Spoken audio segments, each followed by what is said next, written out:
दोस्तों अस्सलाम वालेकुम। आज मैं आप लोगों के साथ हूँ हेडलाइन लेकर। 20 साल बाद न्यूजीलैंड की टीम पाकिस्तान पहुँच गई।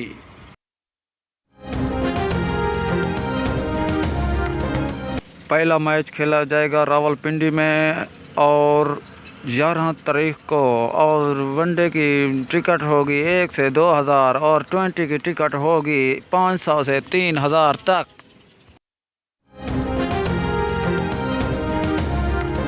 पीटीएम हरकत में आ गई और वज़ीर आला हाउस के सामने बड़ा धरना देने का ऐलान और लोगों को जमा करना शुरू कर दिया।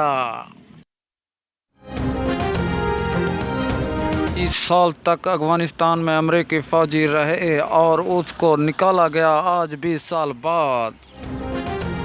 वहाँ मुल्क छोड़े हुए अशरफ गनी को फरार हो गए और अब वहाँ तालिबानों की हुकूमत का राज।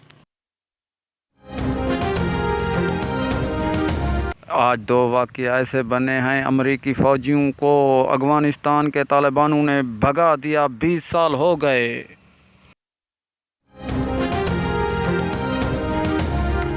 और दूसरा वाक़या ये है, न्यूजीलैंड की टीम भी 20 साल बाद पाकिस्तान में पहुंच गई है। 2 वाक़ये एक साथ देखने को मिले हैं।